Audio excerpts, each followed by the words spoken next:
We'll start up. Good evening, sir. Yeah, good evening. Yeah.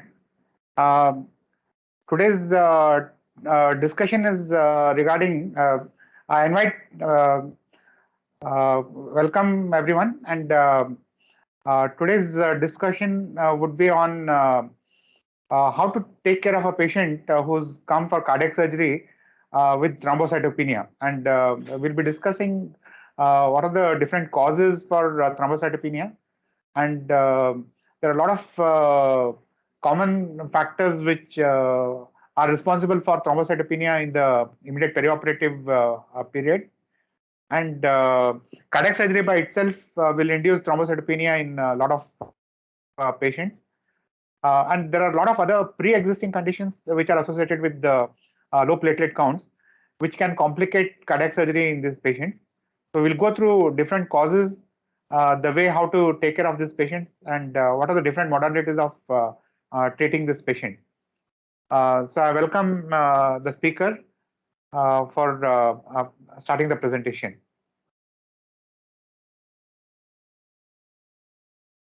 Dr. Soujanya, you can share your presentation and start.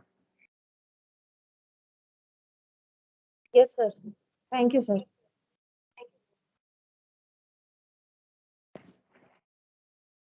Just 1 minute, sir.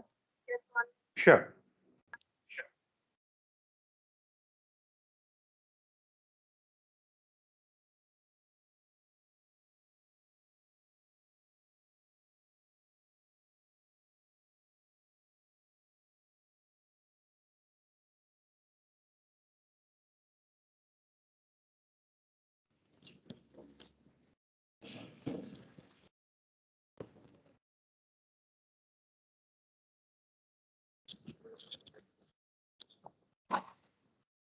Shall I start, sir? Yeah, please go ahead. Good evening, everyone. Today's topic of discussion will be thrombocytopenia, enumerating various causes and perioperative considerations for those patients who are appearing for cardiac surgery, and how will we optimize prior to the surgery and perioperatively.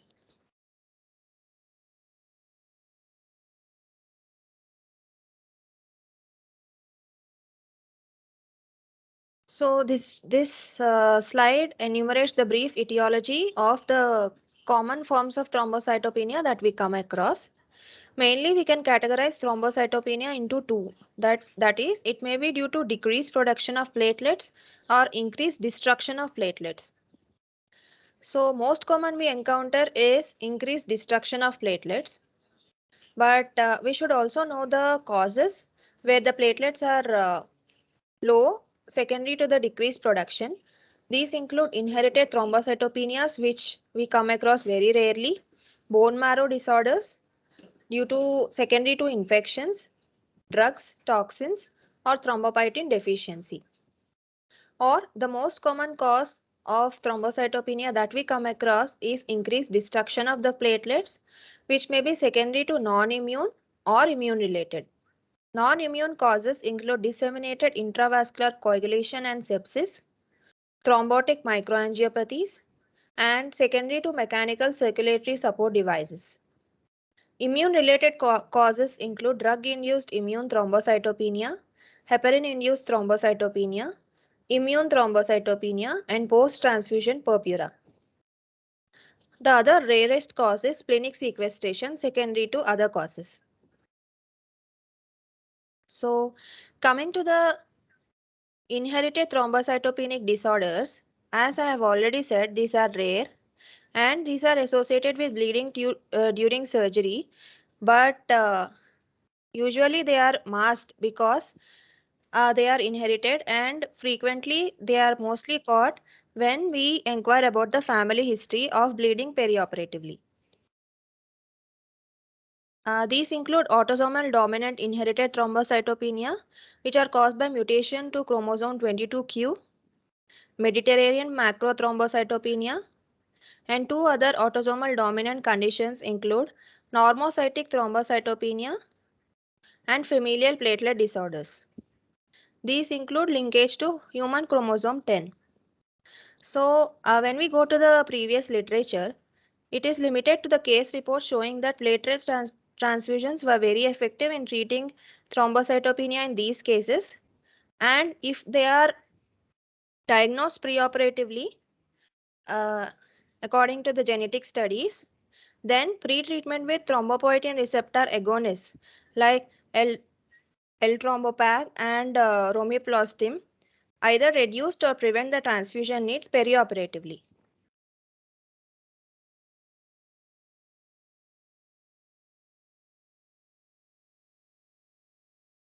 Autosomal recessive inherited thrombocytopenia, these are more common than autosomal dominant. These include congenital A megakaryocytic thrombocytopenia. These include severe thrombocytopenia caused by thrombopoietin defects. The first line of treatment include platelet transfusions. And the other syndrome is thrombocytopenia absent radius, here characterized by severe normocytic thrombocytopenia along with skeletal abnormalities. Previous literature shows reports of these patients undergoing non-cardiac surgery. They required hemostatic support with platelet transfusions, antifibrinolytics, and some of them required recombinant factor 7A transfusions. The other syndrome which we commonly encounter is Bernard-Solier syndrome, which is characterized by severe deficiency of von Willebrand receptor on the larger platelets, and it is also associated with severe bleeding. In the previous literature, there is one report of an off-pump CABG with a Bernard-Solier syndrome and several non-cardiac surgeries, which they have perioperatively effectively managed by utilizing platelet transfusions. And those who are refractory to platelet transfusions received recombinant factor 7A in one of the non-cardiac surgery. Now, after the autosomal disorders, coming to the X-linked inherited thrombocytopenic disorders, these include GATA1 mutations and Wiskott-Aldrich syndrome. These are associated with severe thrombocytopenia, and among this, the Wiskott-Aldrich syndrome is more common. It is associated with other immunodeficiency disorders and eczema. This mechanism is mainly caused due to mutation in the VAS gene or by platelet removal by the reticuloendothelial system. There are reports in the cardiac surgery with Wiskott-Aldrich syndrome who demonstrated success with platelet transfusions perioperatively. Now coming to the von Willebrand factor.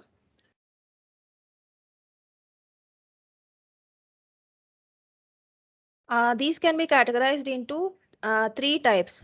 Type 1, Type 3 are due to quantitative deficiency of von Willebrand factor, while Type 2 is a qualitative deficiency of von Willebrand factor. Among Type 2, we can again categorize them into three main patient groups, 2A, 2B, 2M and 2N. The most commonly encountered among Type 2 is Type 2B and Type 2A. From this classification, we can clearly see that Type 1 and Type 3, they are favored by perioperative transfusions of von Willebrand factor, while Type 2 is relatively resistant even by transfusion of von Willebrand factor because it is a qualitative deficiency. Type 2B displays increased affinity for platelets to GP1B receptor, leading to increased platelet binding and degradation of large von Willebrand factor multimers. Additionally, von Willebrand factor coated platelets are sequestered and the circulating platelet count often is decreased.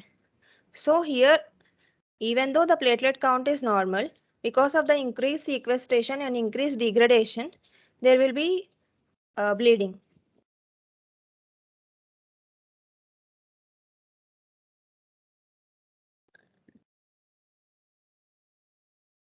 So, a previous literature shows several obstetric and non-cardiac surgery reports of patients with type 2B von Willebrand disease successfully managed with von Willebrand concentrate and platelet transfusions perioperatively. Patients with type 2B are often managed with von Willebrand factor concentrate and platelet transfusions. And several clinicians have attempted to treat patients with desmopressin to increase the release of von Willebrand factor. However, its efficacy is still to be noted and is inconsistent. Coming to the bone marrow disorders, inherited bone marrow failure syndromes often are detected in children and are exceedingly rare, with estimates of 65 per 1 million live births. Most of these patients demonstrate pancytopenia. So they not only demonstrate thrombocytopenia, all the lineages will be deficient with severely reduced megakaryocytes. Literature showed no reports of these patients undergoing cardiac surgery. Mainly these include myelodysplastic syndrome, primary myelofibrosis, acute leukemia. These commonly manifest with thrombocytopenia as a part of their disease constellation along with other deficiency in other lineages like anemia.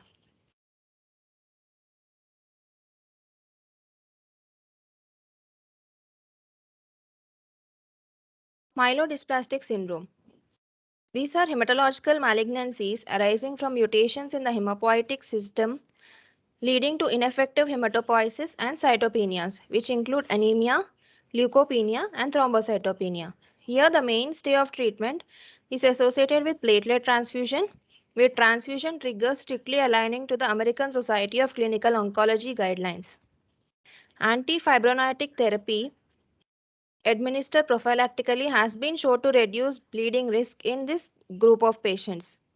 In the cardiac surgery, platelet transfusions, in accordance with aforementioned perioperative algorithms and use of antifibrinolytic therapy should be considered.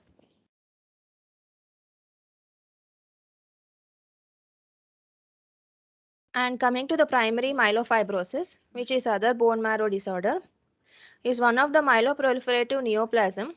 characterized by pathological bone marrow fibrosis, resulting in extramedullary hematopoiesis, anemia, and variations in both leukocyte and platelet counts. The mechanism of thrombosis in this group of patients is secondary to platelet activation, platelet-leukocyte interaction with endothelial activation, and subsequent coagulation cascade initiation. Patients with active primary myelofibrosis are unlikely to present for elective cardiac surgery because they themselves carry a poor overall prognosis. Aside from those who are successfully recovered from stem cell therapy. Management of bleeding events in patients with this group of patients largely is supportive with platelet transfusions and cessation of any antiplatelet agents. Now coming to acute leukemia, which is more common in bone marrow disorders, with an incidence of 3 to 5 per 1 lakh cases, and thrombocytopenia is greater than 75% at presentation. Leukemia can present in patients with myelodysplastic syndrome or myeloproliferative syndrome through a process called as leukemic transformation, also referred to as myeloproliferative blastic phase, which carries a very poor prognosis. Patients display clinically significant bleeding. So the current recommendation is prophylactic platelet transfusion for platelet counts less than 10,000 or to less than 20,000. Platelet transfusion is required for those appearing for less invasive procedures like removal of CVP or bone marrow biopsy and counts of 40,000 prior to major surgery. These are the triggers for the set of platelet transfusions. Next, coming to drug-induced thrombocytopenia and toxin-induced thrombocytopenia. Drug-induced can be a result of either decreased platelet production or increased destruction or aggravated aggregation leading to consumption of the platelets. Chemotherapeutic agents commonly decrease the thrombopoiesis, particularly those interfering with the DNA synthesis, like alkylating agents, pyrimidine analogs, anthracyclines, anthraquinolones, methotrexate, hydroxyurea, and mitomycin C. Pesticides, arsenic, benzene, and ethanol have also been found to impair the platelet production. Alcohol can cause direct bone marrow suppression, nutritional deficiencies, potential platelet sequestration, concurrent splenomegaly, all contributing to thrombocytopenia. Interestingly, these can be rapidly resolved within 2 to 5 days with the abstinence from alcohol, with full recovery of the platelet counts. Due to the transient nature of this toxic associated thrombocytopenias, just supportive measures, abstinence and clearance of the offending agent, and targeted transfusions whenever is suggested. Thrombopoietin deficiency. As one of the major stimulus for thrombopoiesis, thrombopoietin released from the liver, bone marrow, and kidneys promote platelet precursor replication by binding to CMPL receptor on the megakaryocyte progenitor cells. So, the role of thrombopoietin receptor agonists in the perioperative cardiac surgical setting is currently still unknown, but it is rapidly evolving. Some of the drugs include eltrothrombopag, avatrombopag, and lusotrombopag. Recombinant human interleukin 11 has also been approved for the prevention of chemotherapy-induced thrombocytopenia.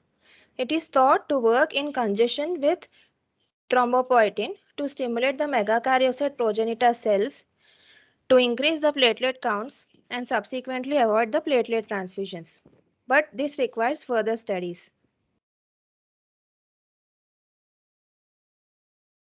So till now we have seen thrombocytopenia, which is secondary to decreased production, which is rarer. Now coming to the increased destruction causes of thrombocytopenia. These include non-immune and immune. Coming to the non-immune causes, the first cause is disseminated intravascular coagulation and sepsis. As we have all known, DIC generally is characterized by first activation of the coagulation pathways with concomitant loss of autoregulation and often is associated with multi-organ dysfunction thrombocytopenia, which is consumptive, and consumptive coagulopathy. This coagulative dysregulation leads to systemic thrombosis and/or fibrinolysis. Diagnosis requires a high index of suspicion in patients with abnormal bleeding or clotting and supportive laboratory data that include thrombocytopenia, elevated fibrin degradation products secondary to activated fibrinolysis, prolonged prothrombin time, partial thromboplastin time, and low fibrinogen. The major initiator of this disseminated intravascular coagulation is the release of tissue factor in quantities that overwhelm the anticoagulant mechanisms. This has been well described in aortic surgeries and can be either acute or chronic and contribute to the perioperative mortality and morbidity in form of multi-organ failure. So, the platelet transfusions often are required in actively bleeding patients or those who are undergoing invasive procedures.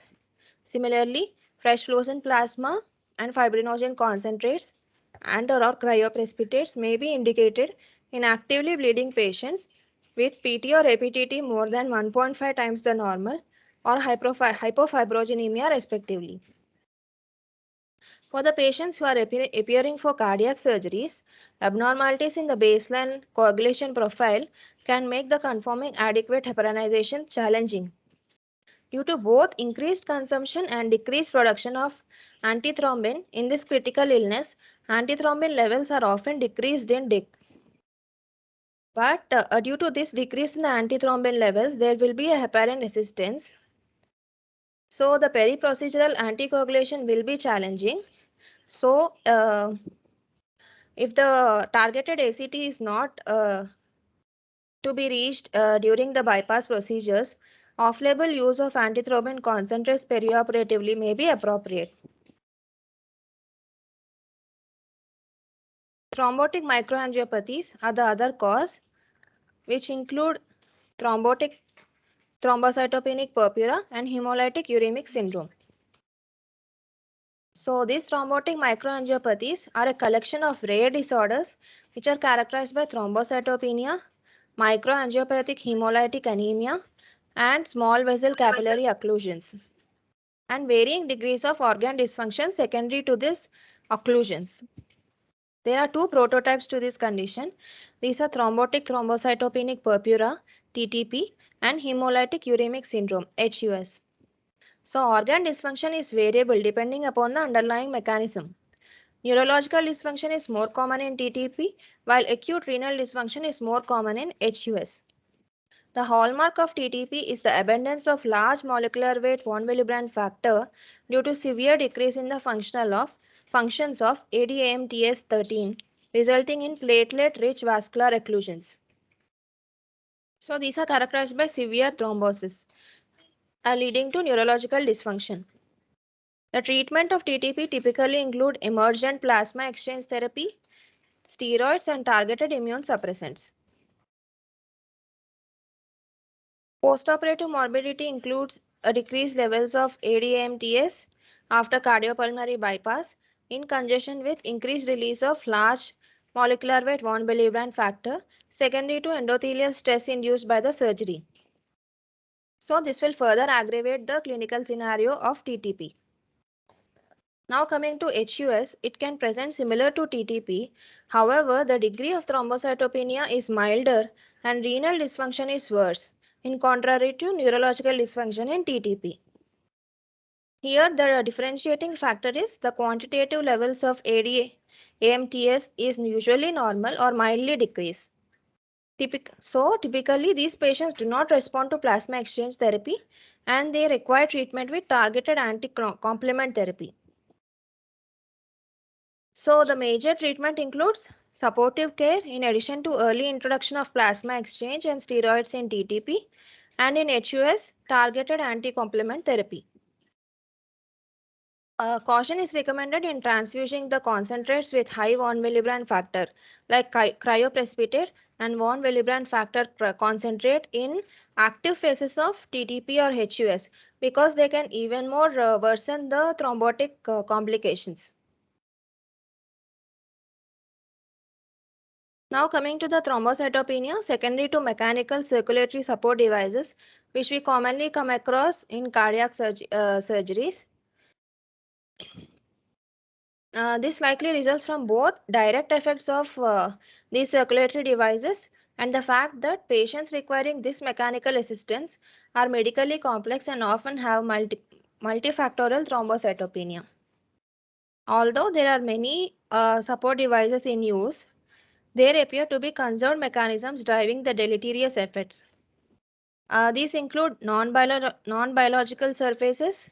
Platelets are activated directly, which are added to these surfaces, and additionally, exposure to high shear stress can activate platelets, resulting in their removal from the circulation, leading to altered sequestration.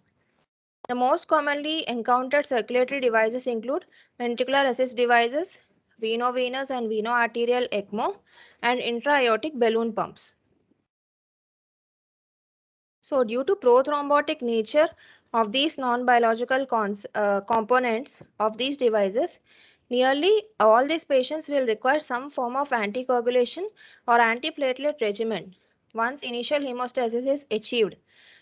But in fact, this anticoagulation and antiplatelet regime can further complicate the thrombotic or bleeding risk. They may render the patient more prone to device-related thrombotic complications while simultaneously decreasing the platelet count due to increased sequestration and elevating their risk for hemorrhage. Next common cause is drug-induced immune thrombocytopenia. So apart from heparin, there are many other drugs which incite the immune response to thrombocytopenia.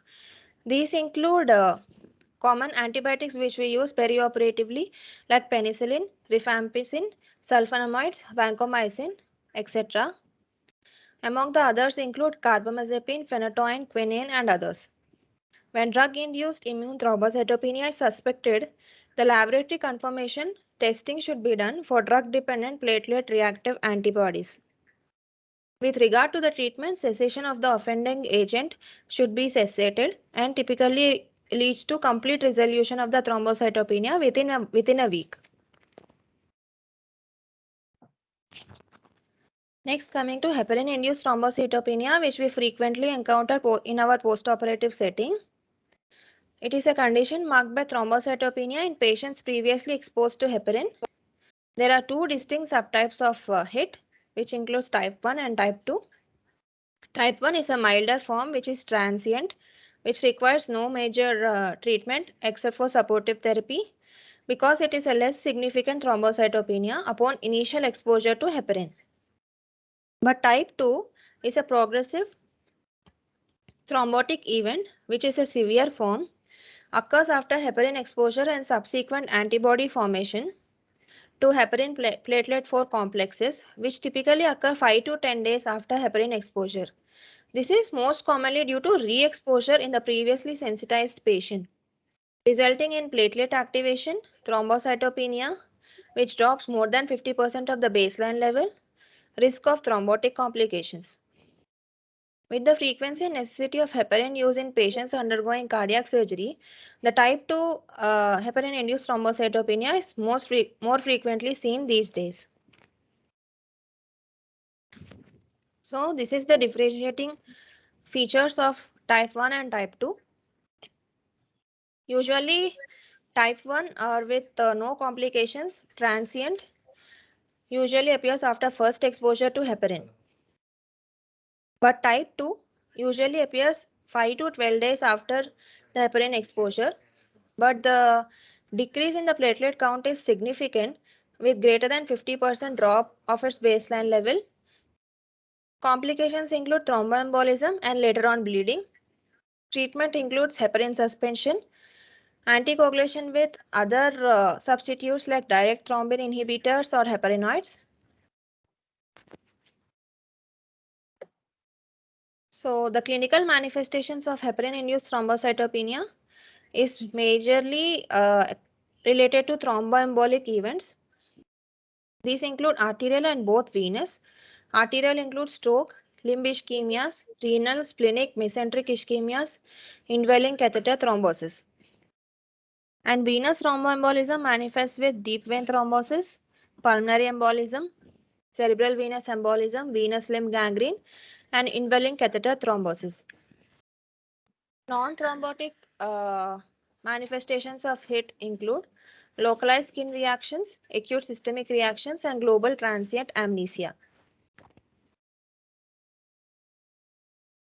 So, laboratory testing includes ELISA that detects the antibodies to heparin platelet factor 4 antibodies, which are interestingly present in 20% of patients preoperatively and 50 to 75% of the patients by postoperative day 10, highlighting the importance of a use of pretest probability scoring system in order to detect the patients who are susceptible to heparin-induced thrombocytopenia postoperatively. Most common functional test used is serotonin release assay, which reports the percentage of serotonin released in the sample, which is a marker of platelet activation. In patients with a remote history of HIT type 2, it is estimated that the duration of antibodies which are formed against these aggregates are typically in the circulation for at least 90 days. So for the patients who are appearing for cardiac surgery with a prior diagnosis of HIT type, ELISA testing for the antibodies should be performed preoperatively, which, if negative, should allow for a single dose of heparin exposure only for cardiopulmonary bypass. Plasma exchange therapy is a process by which patients' antibody and immune complex containing the plasma is removed and replaced with either albumin, plasma, or both.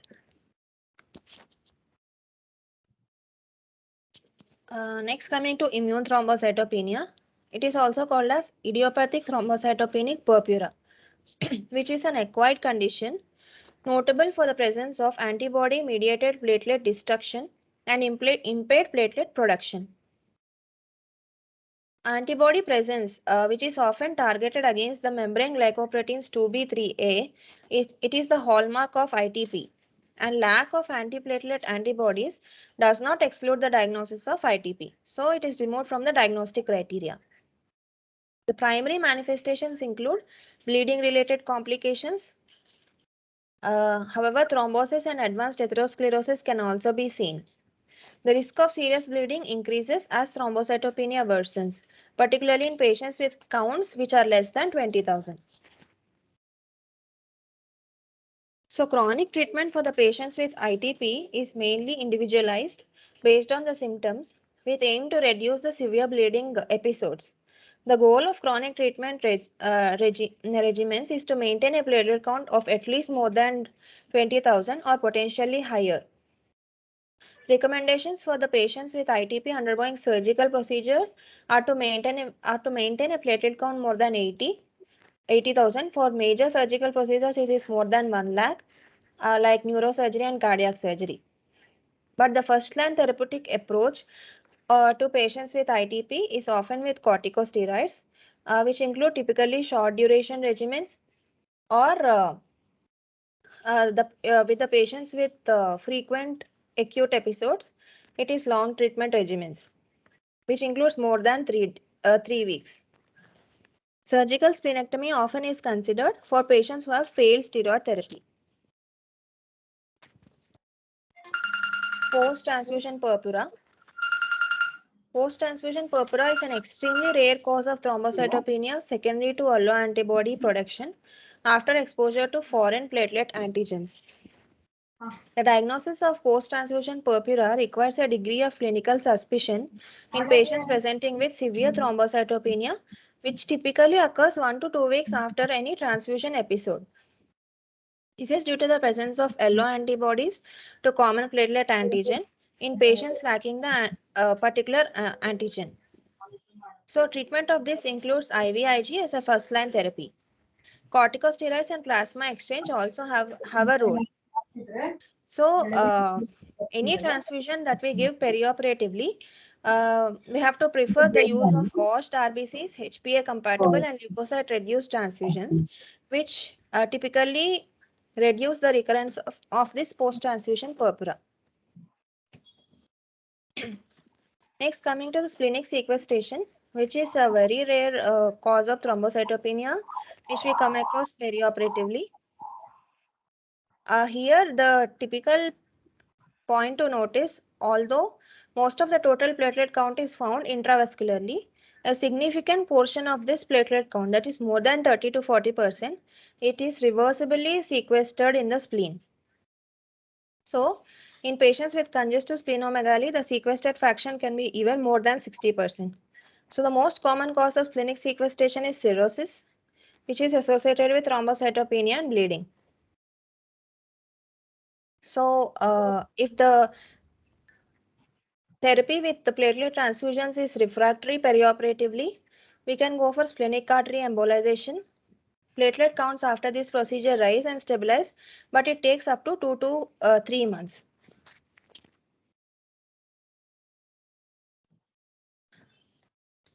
So, thrombocytopenia in a perioperative setting, it can be either qualitative and quantitative. So, according to the newer recent guidelines, we are heading mostly to the point of care coagulation testing perioperatively in order to quickly know the exact cause of the bleeding or hemorrhage perioperatively and transfuse accordingly. So one of the most popular point of care coagulation testing is thromboelastography. Here we can see the normal graph towards the left, which shows the normal clotting, viscoelastic clotting graph. And towards the right, the specific pathology showing the altered graph, according to which we can manage the patients by supplementing with the products which are required.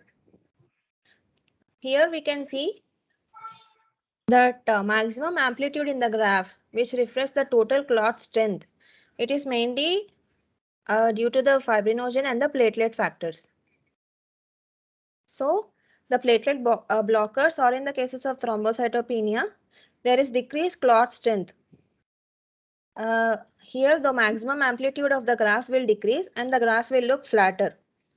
So this provokes us to manage the hemorrhage with more of platelet concentrates or von Willebrand factor.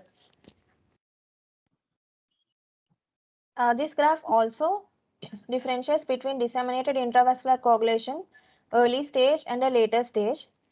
Early stage, as we can see in the graph, there will be accelerated clot formation and breakdown. So the alpha angle and the maximum amplitude will be increased because secondary to the platelet aggregation. But in the late stage of DIC, there will be accelerated fibrinolysis.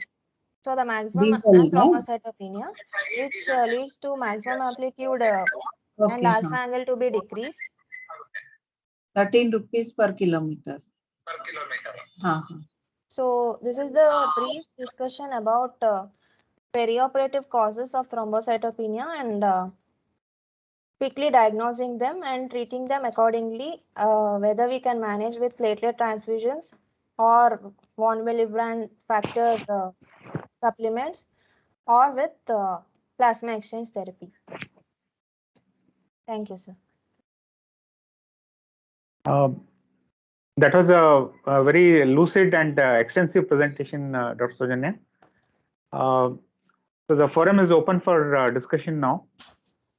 If there is any questions or queries, please unmute yourself and you can ask the question, or you can put it on the chat.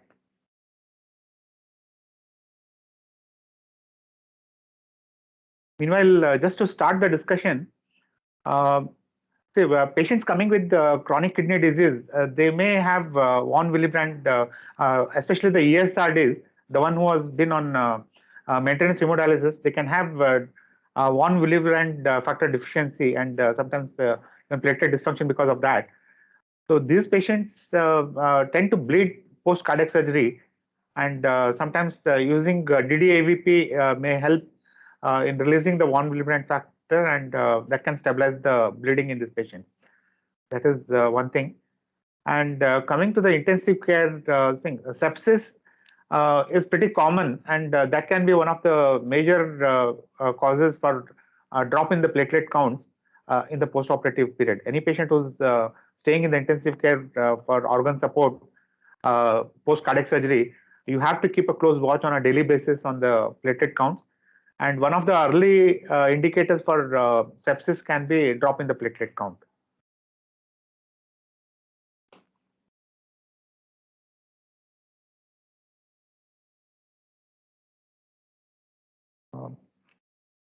Any comments, sir?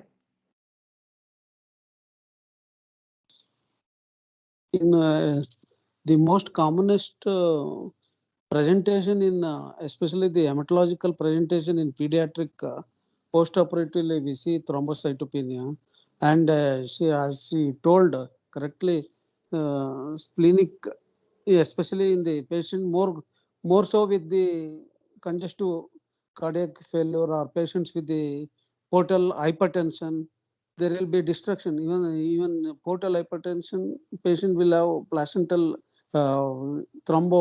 this one platelets destruction is there, and sequestration in the this one, it's around about spleen is around 60%, and it is known that if you use the catecholamine or stress, if the patient is exposed to stress, the platelets count will become normal, because it squeezes the spleen squeezes and make enter into the circulations. All right. Means if any people or the baby exposed to stress, there will be the splenic sequestration, this one squeezing occurs, and the re-entry back into the circulation. All right. Other one is, and usually we come across by using the milrinone. As she clearly mentioned, drug-induced this one, in that she told about antibodies and all. Even the milrinone, the most commonest cause of thrombocytopenia is milrinone. Okay. This is specifically in pediatric patient, or how is it? Most commonly because we tend to use most commonly in pediatric patients milrinone more commonly. Okay. For all Yeah, patients we do. Yeah, we are using quite a bit of milrinone in adult patients. Yes. And sometimes the sicker patients with multifactorial this thing, we can see a platelet drop. But patients who are relatively stable on only on milrinone standalone as an inodilator, in an adult patient, we don't come across that kind of a problem. Yeah. Previously, because what is this one, as he clearly mentioned, the most commonest is cause of thrombocytopenia is because of decreased production. So whatever the small amount, and one more point I want to clear it is during in patients with renal failure, even the thrombopoietin secretion also is hampered. Yes, true. I think Production of even yeah, it comes from the liver, kidney, and a couple of other organs as well. Yeah. And my question is, she all mentioned replacement of immunoglobulins and all. Patients with IT2 patients, if the patient comes, whether can be patient is go without any problem, can be go for a CPB or what? What are all the precaution? We know stoppage of the heparin and this one use of derivative heparin derivatives and all. Is it possible, or what are all the measures to be taken? Yeah, we had some cases coming here who were diagnosed preoperative post angiography. It was hit antibody positive. So we had taken one of the patients for CABG. Off pump CABG was done, and instead of heparin, we used bivalirudin as a anticoagulant, and it worked quite well. We didn't have any problem in this patient. Only thing special we did was in the intensive care, where we trained a group of 4 nurses who exclusively took care of this patient. We made sure that they don't use heparin during sampling of ABGs and make sure that they're not giving any kind of heparin flush. Because we regularly used to use heparin flush during those days, we just made sure that heparin is not used in this patient. And ACT and all is post-operative. maintained. What is Yeah, the ACT ACT? you can monitor similar to the heparin this thing in bilirubin. Okay. And if you are monitoring in the post-operative when you're giving lower level of anticoagulation, you can target APTT of 1.4 to 1.5. That should be sufficient for anticoagulation. In case you want to maintain a high level of anticoagulation, for example, patient is on ECMO, you can keep it around 1.6, 1.7 APTT ratio. So that should be sufficient. When we had a successful outcome in this to patient. transfuse the platelets, because we see so many times 20,000 also we keep quiet. Sometimes it's a spontaneously correct itself after 3-4 days. When to start the platelets, at what level of the blood? Yeah, I think Dr. Soujanya, you want to take that question? Sir, according to the guidelines, it is written that if the patient is asymptomatic without any profound bleeding, even if it is in the post-op period, then we can wait till the platelet count of 10 to 15,000. And if we are going for any removal of CVP or any insertion of HD cath like that, we have to target at least like 30 to 40,000. So then we can like just before the procedure 4 to 5 hours, we can opt for platelet transfusion. Okay. Yeah, I think any major surgery. Dr. Ratan, you told that desmopressin will help. How far it helps? I don't think so. I'm not sure, sir. We have tried. It is not well quantified, but sometimes when the patient is bleeding, other than supporting the patient with platelet transfusions, we do give desmopressin. I really can't tell what is the impact and thing. It is a very rare usage, and we do try on some patients. Probably platelet supplement might be working as well at that level. And coming to this threshold for platelet transfusion, see, in case the patient is absolutely stable, probably you can let the platelet drop to 40,000, 50,000. But generally in the intensive care post-operative with all the drains, lines, we're not very comfortable with the platelet count below 50. And especially if the patient is on mechanical support with either IABP or renal replacement therapy, CRRT is going on. In that kind of this thing, the platelets will be consumed rapidly, and there is a tendency for the platelets to further drop, which can be a problem. We had a few patients on ECMO where the platelets dropped to around 50, 40, and the patients developed intracranial bleed, which is 100% mortality. So those kind of, I think patients who need invasive supports going on, we should keep at least 50,000 platelet count. Other stable patients, probably you can let it down, but that is in an absolutely stable patient, not patients who are requiring invasive lines and support. Good, this one. Yeah. So couple of other things. I think one thing which was mentioned is platelet supplementation with support coming from recombinant factor 7 as well. I think one of the basic criteria when you're planning for recombinant factor 7 is you should have minimum platelet count, and also fibrinogen level has to be adequate. So the rough rule of thumb is you should have a platelet count of at least 1 lakh when the patient is bleeding post cardiac surgery, and fibrinogen should be at least 100 milligrams.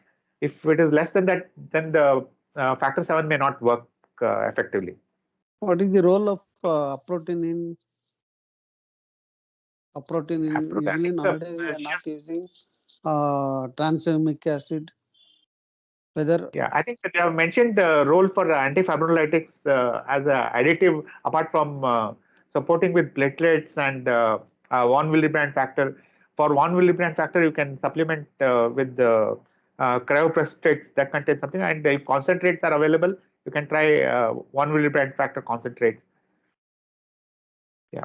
The So other thing is which there is any very availability of the specific this one like type A, like or just generally one Willebrands to be given qualitative and quantitative, they classify now. Classification of one Willebrands.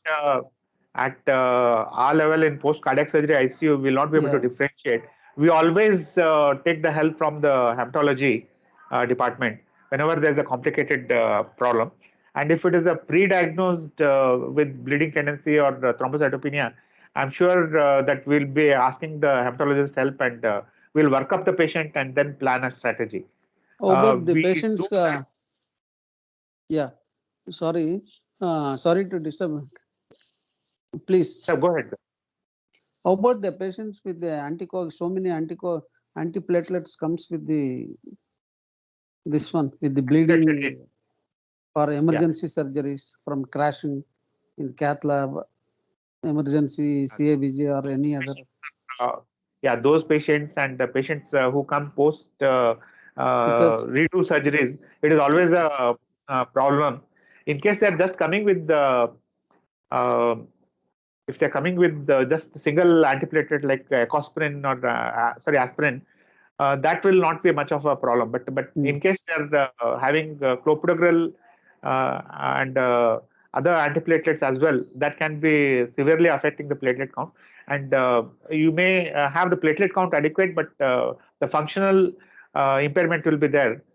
So I think sometimes depending on the clinical situation, patients intraoperatively, you can always check on point of care with either step or thromboelastograph to see how functional with the. Not sorry, not audible. Please. Yeah. Hello. Can you hear? Yeah. So, in case you have a patient who's been on antiplatelets till late, then I think with the single antiplatelet like ecosprin, it may not cause much of a problem. But in case clopidogrel is going on as well, then it can lead to a significant problem. And though the platelet counts might be adequate, there might be a problem with the functional aspect, and that can be detected either by bleeding time and clotting time, or you can do other point of care testing with the ROTEM or TEG, which will reveal the platelet dysfunction. Okay. And supplement. Any other friends? Any questions from our other friends or anything?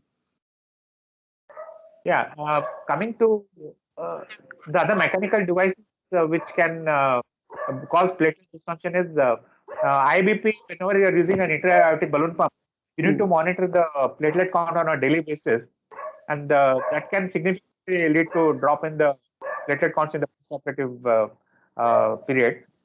And of course, sepsis is another important cause. Medicines, what we discussed, can cause problems, and also other thing is linezolid sometimes can lead to drop in the platelet counts, so that may have to be discontinued in case you are using that. Vancomycin can affect as well, and of course any patient on ECMO, whether it's veno-venous or veno-arterial, can cause significant problem. I think we have had quite a few DICs in patients, especially when they are having redo surgeries and long pump time. Dilutional factor, dilution can factor as well, because when there's significant bleeding and you're just giving packed cells, that can lead to problem. So dilution is an important factor for thrombocytopenia as well. Yes.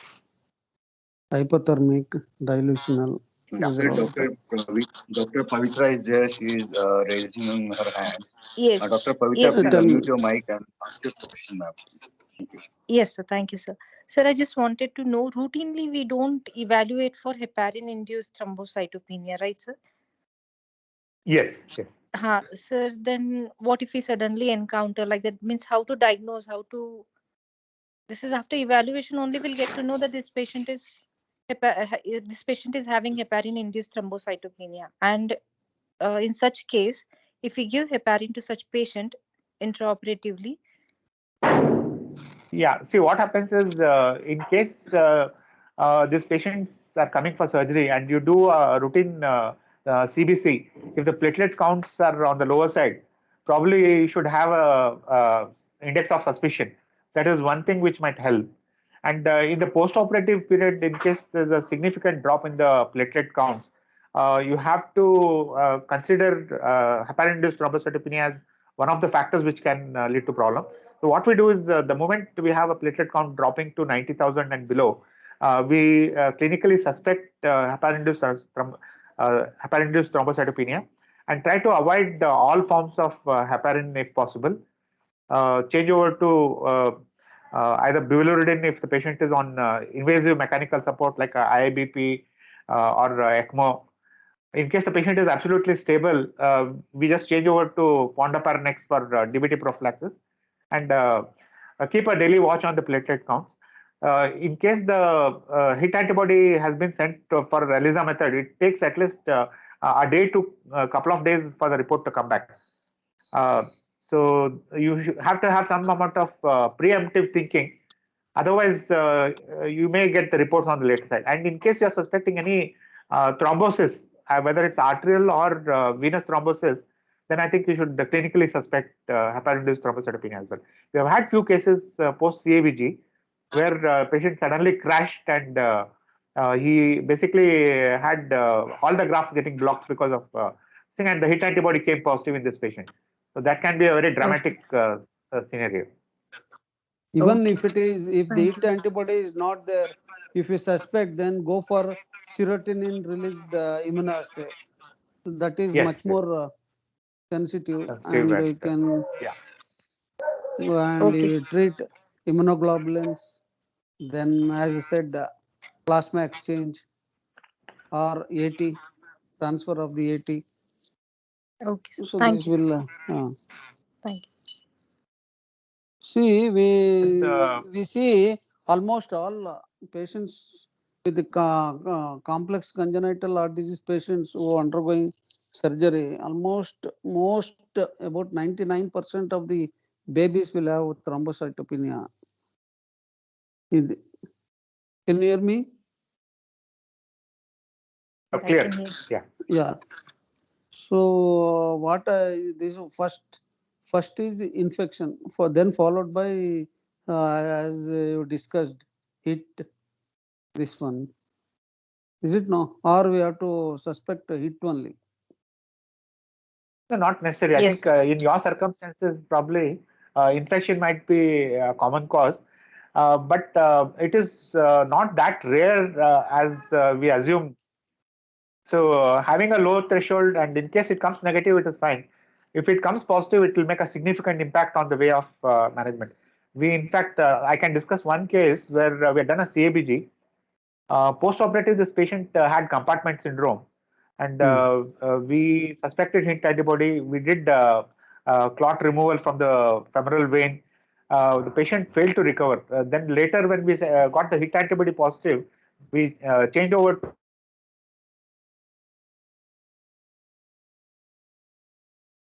Disconnection is there, please?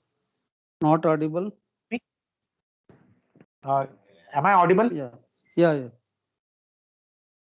So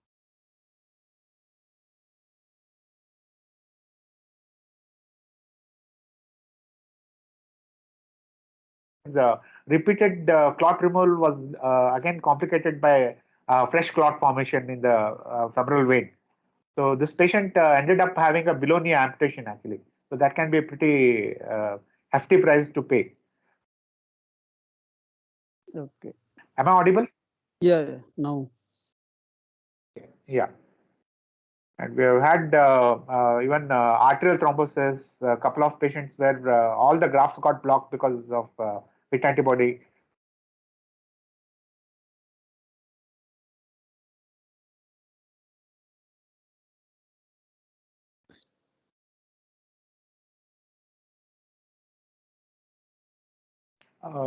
Am I audible, Yeah, now Dr. Prabhu? suddenly it will disconnect. Suddenly it will. Okay, Okay. now audible, sir. Sure. Yeah. Yeah, sure. So if there are no further questions, shall we end the session, sir? Yeah. Yeah. Will?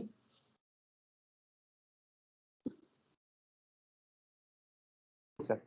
I thanks Dr. Soujanya who presented the thrombocytopenia, which is we come across more commonly in our day-to-day practice. Thank you, Soujanya, for presenting very well. Thank you, And sir. also I thanks Dr. Ratan Gupta and all of our friends who participated. Thank you, sir. And also for lastly, Thank you. and also I thank Thank you, sir. Rajiv who constantly help us for a smooth conduction of classes. Thank you, Rajiv.